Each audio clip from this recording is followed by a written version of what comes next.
The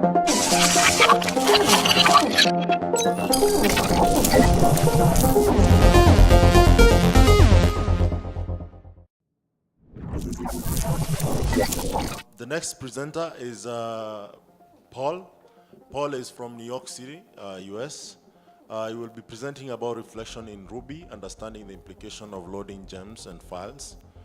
You can follow Paul at Paul Stefan Ott, and is from Def Method. Paul Stefan Ott can be found at www.pso.io. He makes software at Def Method, which can be found at defmethod.com in New York City, where he works on improving the experience of maintaining applications and leading engineering professional development. He's the primary developer of Dependable, a set of developer tools that provides automated insight into new versions of third-party dependencies. He is a classical violinist and pianist when not programming or reading. Give it up for Paul. Good morning. My name is Paul. I work at a company called Def Method, and what you'll see today is the work that was developed as a process of learning more details about third-party dependencies in Ruby applications.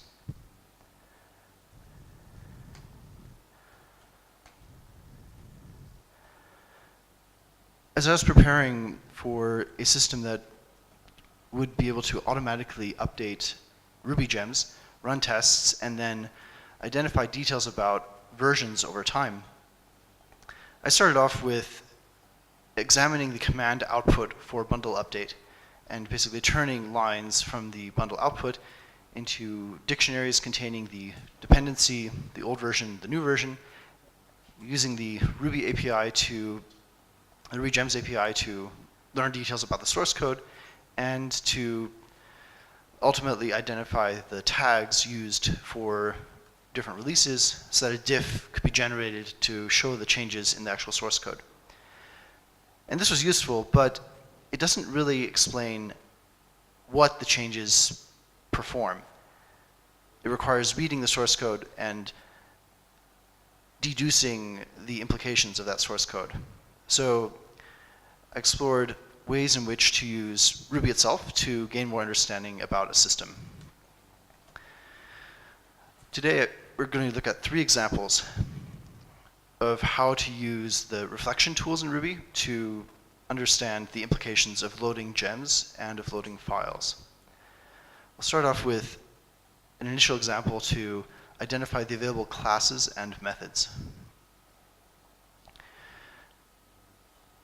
Yesterday, we heard from Aaron about the ls command in pry that provides a simplification for identifying the methods.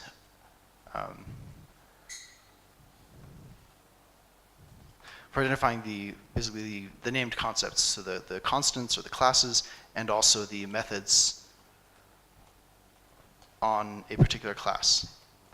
We're going to be using those techniques to gain details about a gem. So we're going to start by building a representation of the available named concepts. And also the original methods. We're going to load a gem and then build an updated representation. Now we're going to find the diff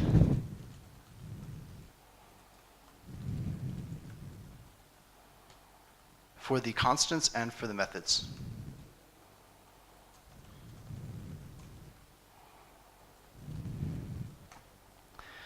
We're going to print out the new constants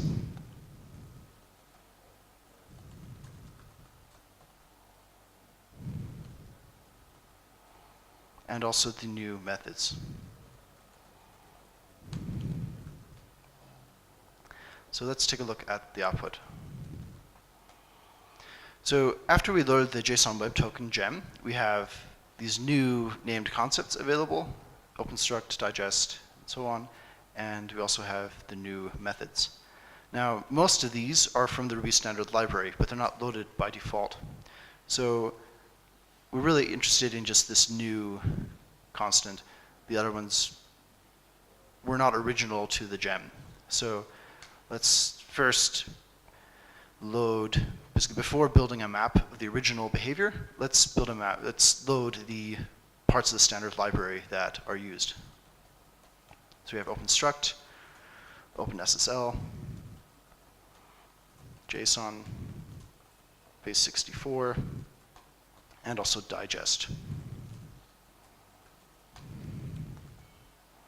So now we just have the one new class.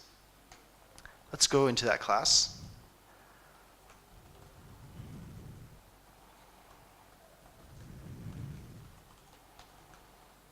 And what we have is the symbol name for that class. So we need to load the actual representation referenced by that symbol.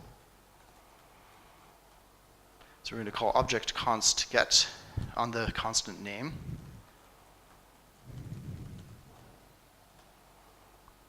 And then identify the child constants and methods for that class.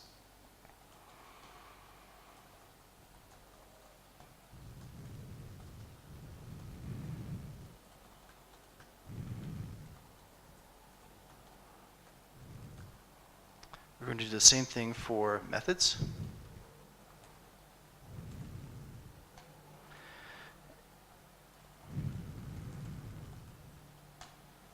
And this is going to be still a constant name. So we have the new methods, and we don't want to show the original methods, so we can see just what's new on that object, or on this class. So we're going to go through each of the new constants, get the class, and then introspect on the class to find its constants and its methods. So now we can see that the JSON Web Token class, or namespace, has a number of named concepts, and on the parent class, it has facilities for encoding and decoding, which one would expect for a Web Token library. This sort of technique is useful for navigating the characteristics of a library for which the source code might be unavailable, and especially where documentation may be lacking. So that is the first example. We loaded a gem.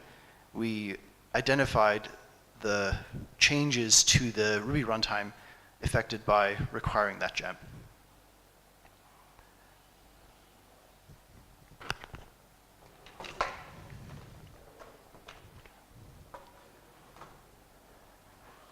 Next, we'll have a sample of using string comparison to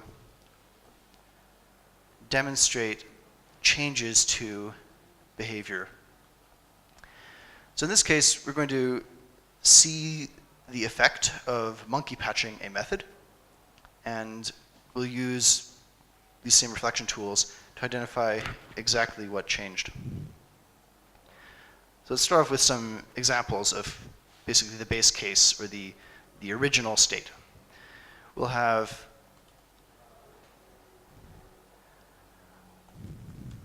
some string comparisons.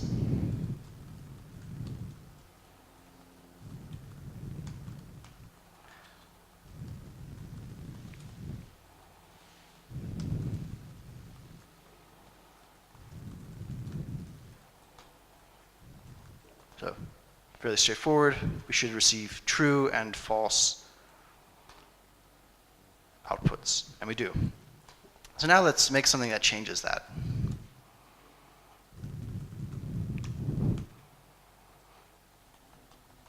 We're going to replace the behavior of string equality.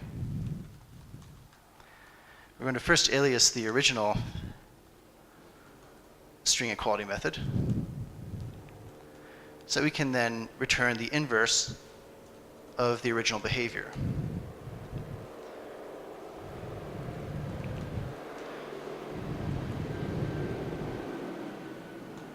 So we're now going to require this library.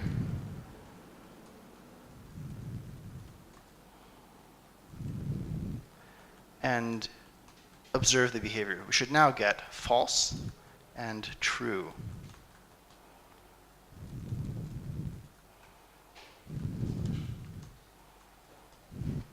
Let's see what we get. So you can see we have something happening here that changes true to false and false to true. Of course, we know exactly what it was because we changed it here. But say we didn't know what it was. Some behavior affected this change. Here's how we could learn about that change. It'd be really nice to be able to do some kind of comparison that could tell us that the old string equality is not equal to the new string equality. So we'll start by building this first dictionary, and we'll navigate through each of the named concepts. And if this named concept is one that can have instance methods, we will grab the instance methods. So we're going to go through all of the named concepts and check whether the named concept contains instance methods. And if it does, we'll start building a map for those instance methods.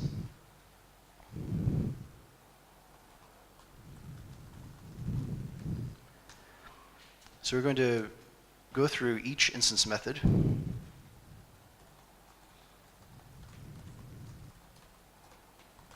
Again, we receive the symbol, so we need to load the actual method referenced by that symbol. We're going to call class.instance. So we're going to call the instance method on the named concept, or on the class in this case. So the instance method returns an object representation of the current implementation of an instance method. So it's not an abstract syntax tree or the source code, but it is a representation that can be used to compare equality of implementations. So we've found this implementation. We're going to save it under the name for that method.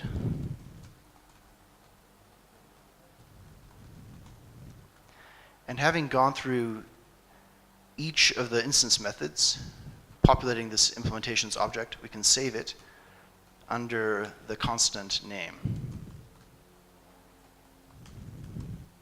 So now we've gone through each of these named concepts, built the instance method list, and persisted it so that we can compare it later. So we're going to do the same thing now after loading this library.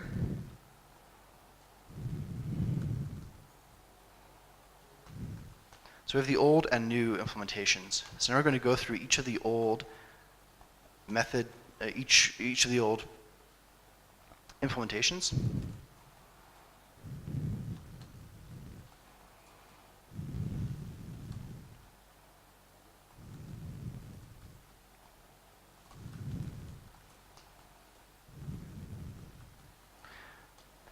So remember up here we had the top level as the class name and the second level as the name of the method. The actual value stored in this nested key is the implementation object. So we're going to go through each of the old methods, and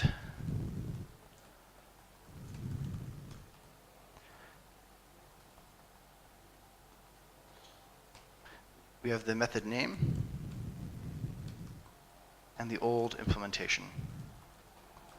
So now we can say the new implementation is the new value for the same constant name and the same method name. And if they're different, we'll print out something.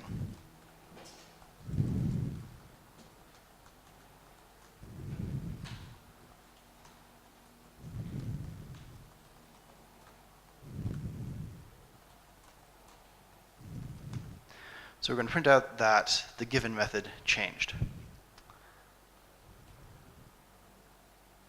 Sanity check before running this. Let's see if it works. So we have some warnings because we're going through all of the named concepts, and some of them have been deprecated. So for the sake of example, I'll just turn off warnings so we have a cleaner output. So now we see our same output as before, and we also have the information that this method changed. And this would now display the results even if we didn't use the method. So if we had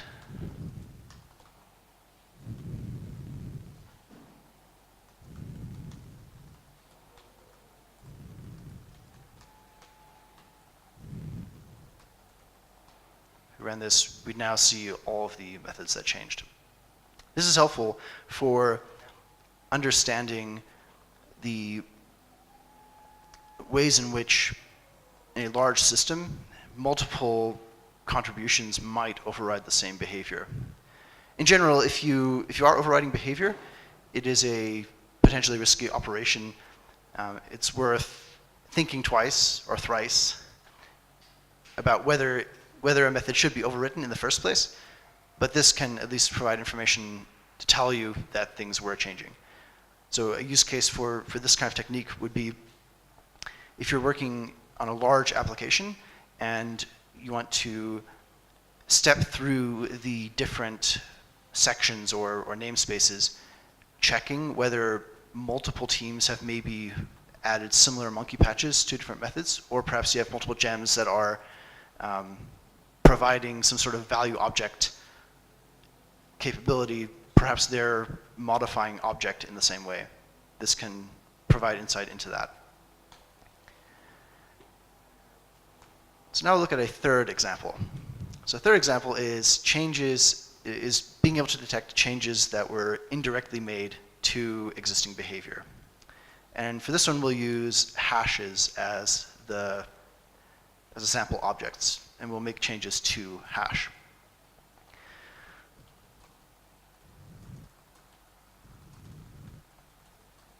So we have a hash.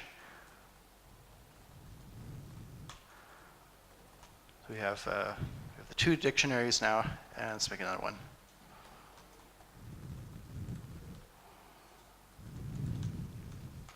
And again, we'll print out some comparisons.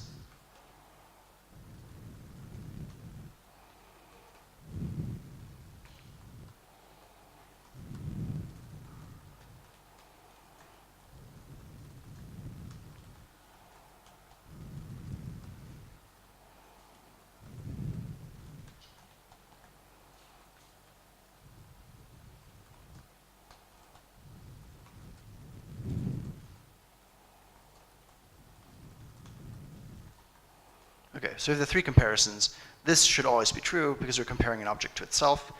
Here we're comparing a dictionary to another one. That should be false. And again, the second one should also be false. And of course, we have the standard behavior, true, false, and false. So now we're going to make a library that makes some changes. And we're going to make a new module. And we're going to say that the definition of equality changes such that we compare the keys of the current object to the keys of the other object. Now we're going to require this.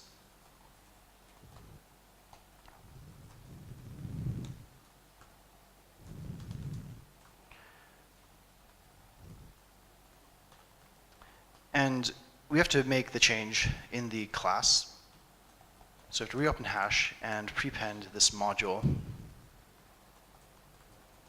Hash already has a definition of equality, so if we were to merely include the module, the existing implementation for the equality method would be invoked by Ruby. So to to make sure that the changed method is the one that is actually called, we have to force it to precede any existing methods. So we've made this change now, and we should see in this final comparison, still true for this case, but for these two objects, they have the same keys. We've simply changed the value of this final key. So we should see true, true, and false. This one is really not realistic, so it's going to receive the false value.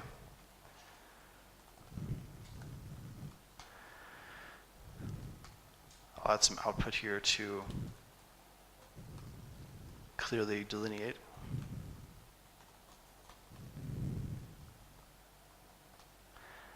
So here we have the true, false, false, and now the true, true, false.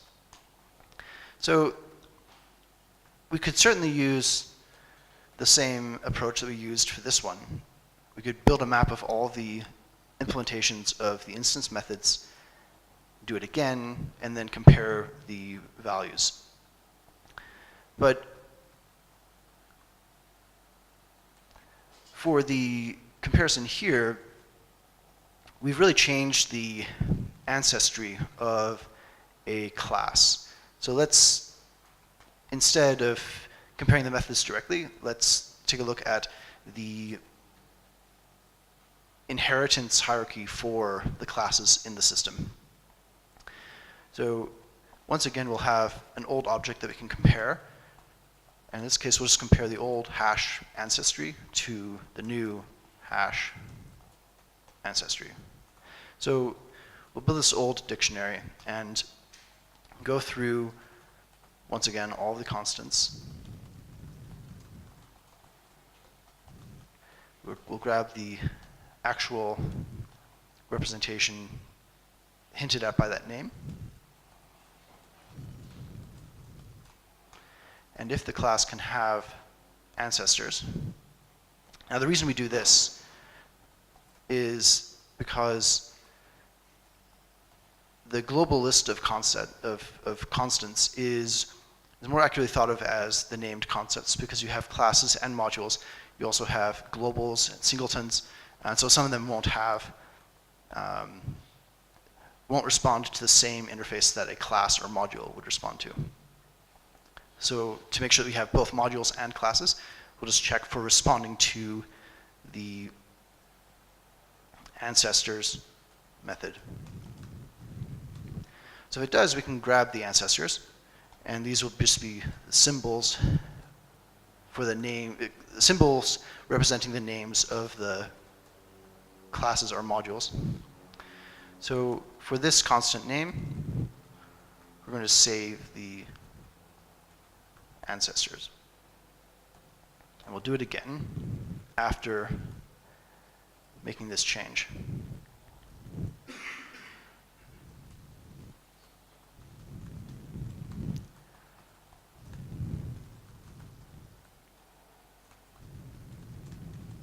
So now we can get the new ancestors.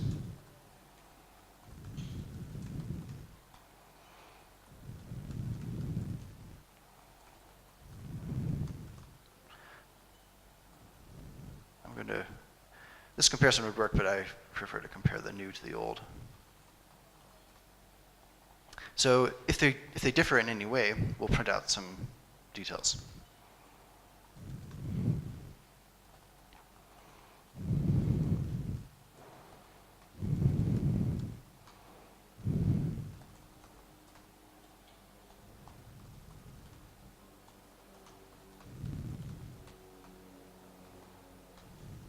So we're going to print out the new ancestors for each class that had changed ancestors. And once again, we have the warning output because we're accessing concepts that have been deprecated. So here we see that hash has these ancestors, includes our new one, but let's just clean it up by removing the old ones. So we just see what has been added. So now we can see that the hash class has added a new ancestor, we could go through the new ancestors and identify the methods that are provided by those new ancestors in order to understand what additional behavior or capability has been added through inheritance, through, in this case, Ruby's mechanism for multiple inheritance module inclusion.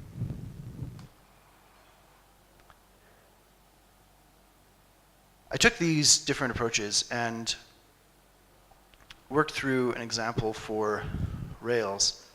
So going from Rails 5.0.5 to Rails 5.1.0, you can see the constants removed. So there were a few removals. The big thing in Rails 5.1 was adding system test cases. So it makes sense for those to be here. See a list of the methods that were removed, and then also the methods that were added.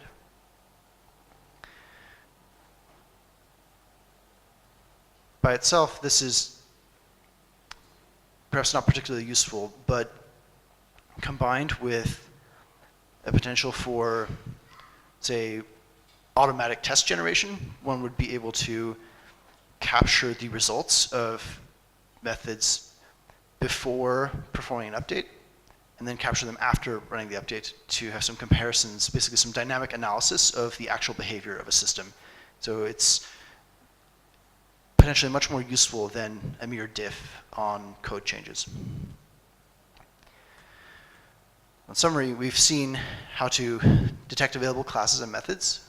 We've looked at a way to identify that a method has been changed directly.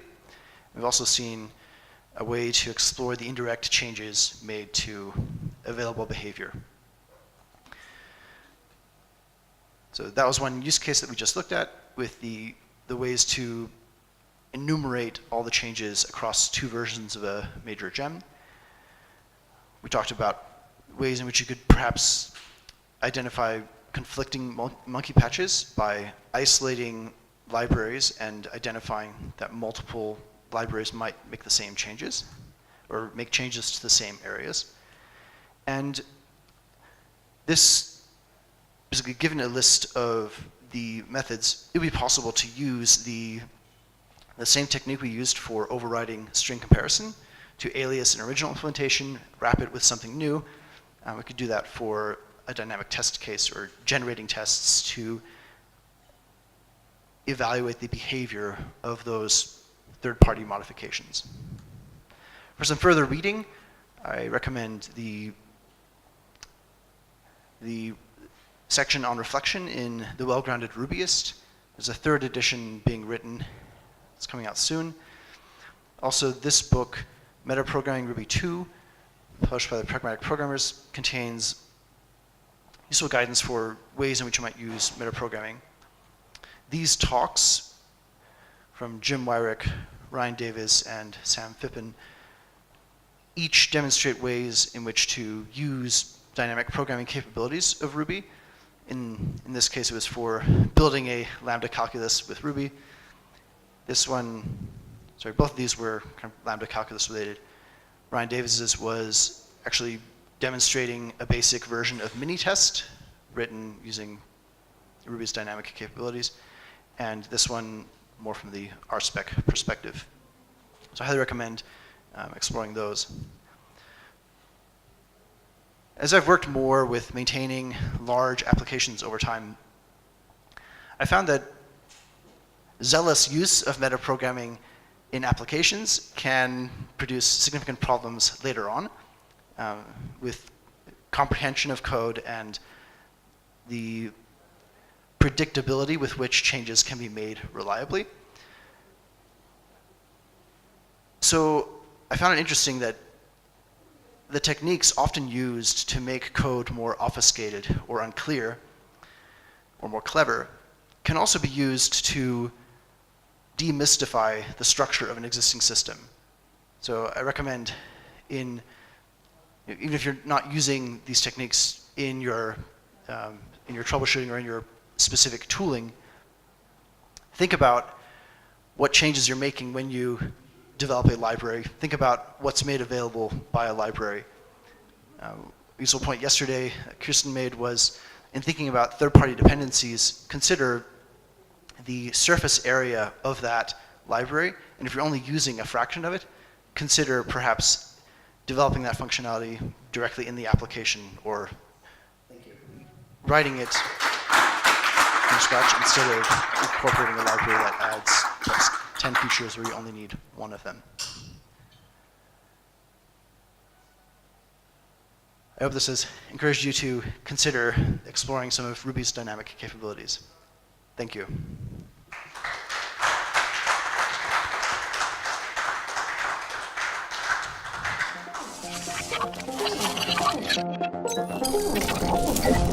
Thank you.